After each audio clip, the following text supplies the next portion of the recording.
Sana ganito rin kainit sa ano, sa Paris. Nakarating na tayo dito sa Paris Airport. Sa Orly mismo kasi ito yung mas malapit sa city center. And saan ba yung pagbaba dito? Wala naman akong maleta. Naka-backpack lang ulit ako. Hey. Actually parang solo travel ang eksena ko today. Kasi yung friend ko from Philippines, parang Saturday pa kami magkikita or baka hapon na bago siya lumipad pa Milan. Saan ba yung metro station dito? Paris is waiting for you. Dito tayo bumili ng ating metro ticket on my iPhone. Piliin natin tong Paris visiting. Good for 3 days. Mahal pala. Teka lang, tapusin ko lang to. And then, dito naman yung metro. So, galing tayo sa airport. Then, bababa tayo dito sa station na to. So, dyan malapit yung tutuloyan ko. Yay! Ayan, nandito na ako sa aking accommodation. Paris Nation. Ito ang aking room. Ano to? All-female dormitory. Kaya rin na rin. Ito yung view. Ayan. This is my outfit today. Wala tayong sasayangin na oras. Kasi konting time lang yun. Nilaan natin dito sa Paris. Grabe, pinapawisan na ako. Alam, baba na tayo. Ah! Ang ganda ng auditorium. Grabe. Mas maganda siya in person. Dati pinapanood ko lang sa YouTube to. Thank you Lord. Nakita ko ng auditorium. Una ko nakita to sa sa Barcelona. Pero ito legit.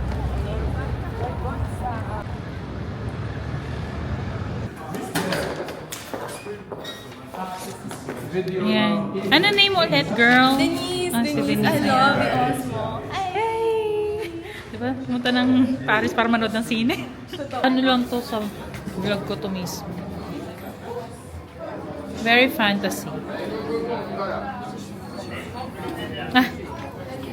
Baka dito may nag-i-English. Mas model ka pa eh. Tignan mo naman, di ba? Ito yung mga outfit niyan. Very pang model. Pakak. Sino ka dyan? Bawat araw mas sumasaya. Magmula ng makita. Talaga ng Uber, ibang level. Wag! Ate! Yes! Yun din sa maganda. Yes! Yun ang ano namin ngayon. Ang i-atake namin dito. Kasi note eh. Yan, di ba? Pumunta ng Paris para manood ng sine. Hindi, gusto ko talaga siya. Papakita natin kay Adrian ang aking Yeah, yung hapla. diba? Very pasabog. Wait lang, hanapin ko yung weight. Dito, 9. So, yung hotel nila is malapit dito sa Galerie Lafayette. Ito na po yung mga ibibenta natin ngayong gabi. Fit check. Ito yung si Ate Girl. Ay, Andrea Brillantes po siya. Huwag nga ako kanina pa tong outfit ko. GF108-FL. Yan yata siya. Ito po yung manager namin. Yan ba nakikita mo? Yan siya, te. Laban namin ng Paris Trocadero ngayong gabi. Naihabol namin. Shoot, Trocadero. Ito yung Ayan. Oh my God! Naiiyak ako! Wait lang! Wala! Ang ganda! Mag-sparkling pa. I am now here in Paris. Ay. Ate, putang. Ilawan mo nga dae. Yung outfit niya mismo. Oh, sige. Ayan. Okay na, ma'am? Ang ganda, te. Fantasy, oh. Pabibidyoan kita. Ayan, oh. Ay, gago. Mas malino pag video. O go, aura-aura ka. Ayan. O, tas fingerin mo, pek-pek mo. Wisit! Hala, nag-sparkle na siya!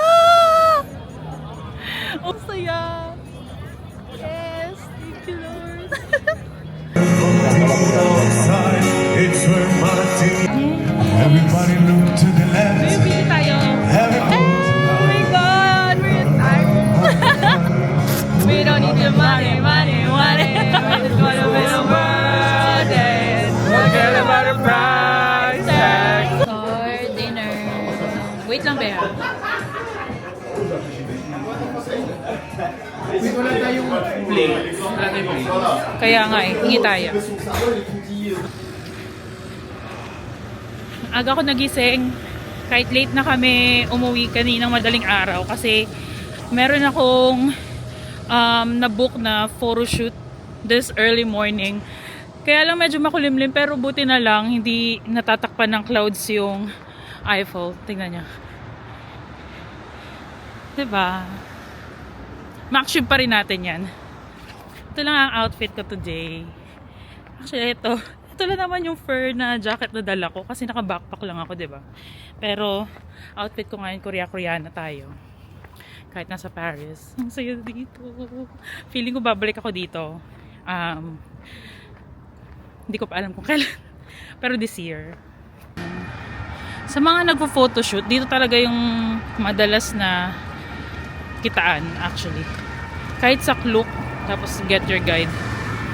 A day dapat, or mismo sa day na ang photoshoot, i-message ka ng photographer mo. Diba? Hello, Eiffel Tower! Yay! Dahil nagpo-photoshoot dito. Karamihan couples eh. Ayan sila. Ang ganda talaga na uuna ka, maaga. Yes, thank you so much. Bye. Tapos na yung photoshoot ko, grabe. Ang haba pala ng 1 hour, nakakapagod. Pero sulit naman. Pero mas sulit to. Gantong view. Ilang beses ko na nakita to ngayong araw. Charis. Pero hindi ako magsasawa. Hindi talaga siya mabigyan ng justice ng camera. Baba nyo dyan sa metro. Metro 6 yan. Ang station is Berkheim. And lakad lang. Lakad lang papunta dun. Kulimlim. Hindi mainit. Ang saya. Ito na yung malapitan na ano ng Eiffel Tower. Grabe. Who would have thought, diba? Mas malaki na ang view.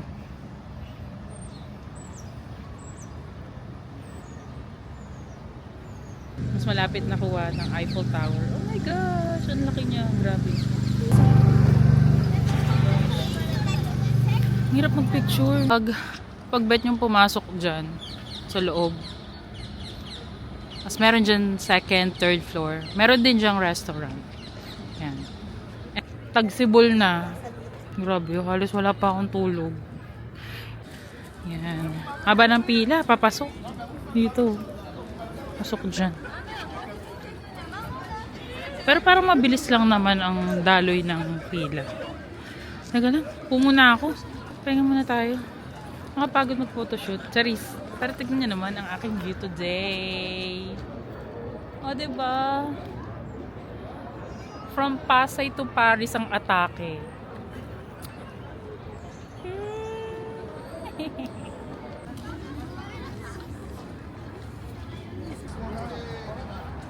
Magsawa talaga kayo dyan sa mga puro ko ay na video. Ayan, itong sila ate kanina pa yan paulit-ulit. Natanong ako kung marunong ako magsalita na ibang lengguwahe. Kailang ulit na sila sa akin.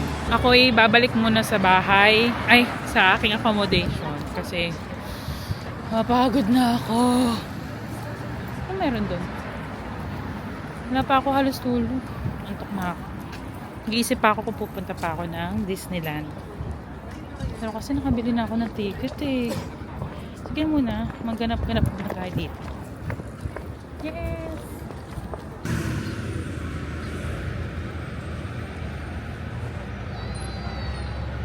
Ito tayo sa Olympics. Yay! Yung mga magko-cruise along Seine River.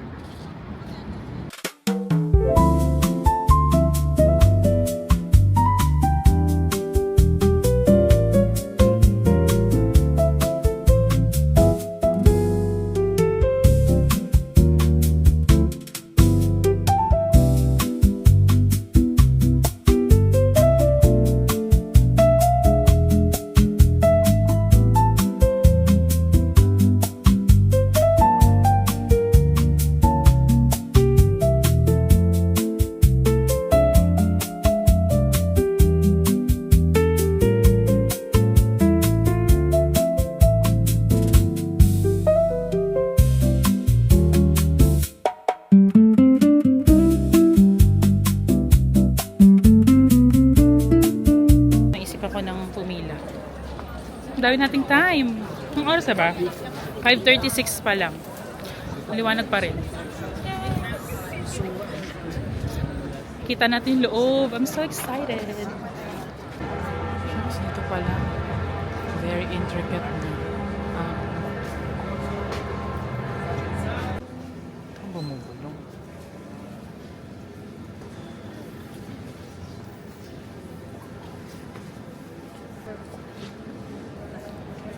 Sobrang ganda.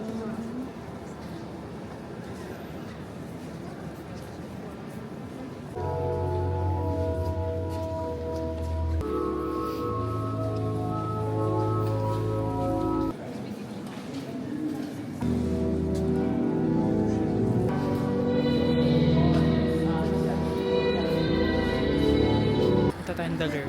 Nakarin lang natin.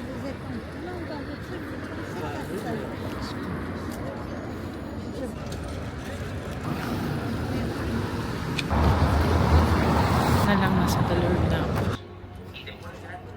Finally, I'm here in dollar. Nalakad ko siya. Ganda. Ito na yung malapitan ng The Louvre. Diba? My God, dati napapanood ko lang to. Tapos ang haba ng pila, papasok yan sa museum. Hindi ako nag-avail ng ticket eh. Yes, we're finally May eksena sila dun eh. Ang mga gusto silang ma-achieve. Na maitsura niya kapag gabi na. Diba? Mga paandar na ilaw.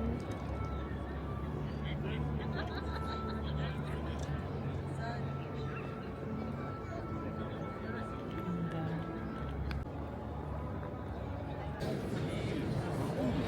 Try kong puntahan yung isang Filipino cafe dito. Kasi gusto kong tikman yung ube latte. Hindi naman siguro kailangan na reservation, pero check natin. See ya! Yan, dito tayo papunta sa metro. Metro 9.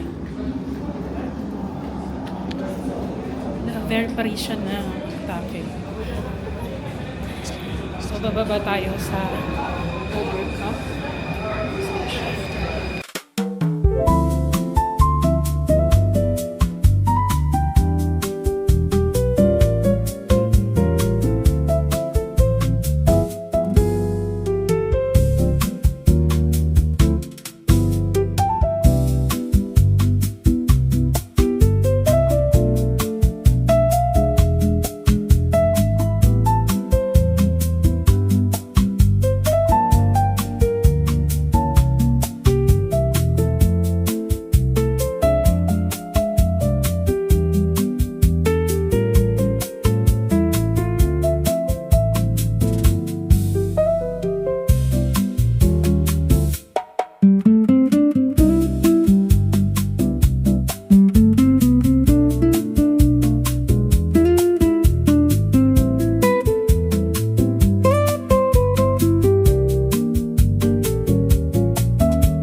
Pumili tayo ng lip gloss kung saan natin pwede pa-engravan as souvenirs. Yes. Kita niyo. Yan. Ito na yung binili ko. Diba? Binili ko. Tapos ito yung linya sa pagpapa-engrave.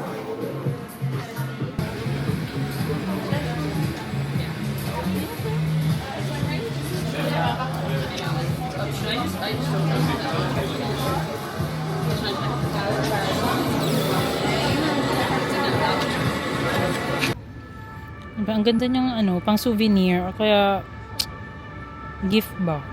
Diyan yung name ko. Then ito yung Eiffel Tower na naka-engrave din. Diba? Kaka-happy. So maya-maya punta ako ng Montmartre.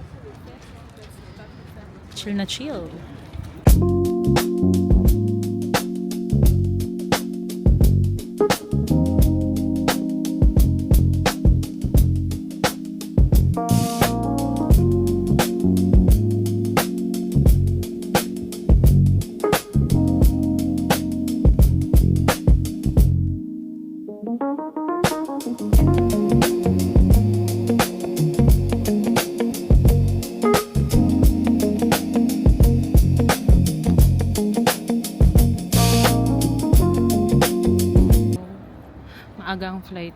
hindi na ako nakapag-vlog kahapon kasi lobat ako. Kalimutan ko dalhin yung power bank para sa dito sa camera. And now I am here going back to Prague. Sobrang aga ng flight ko. So that is all for my Paris short escape vlog, and see you next time. Bye.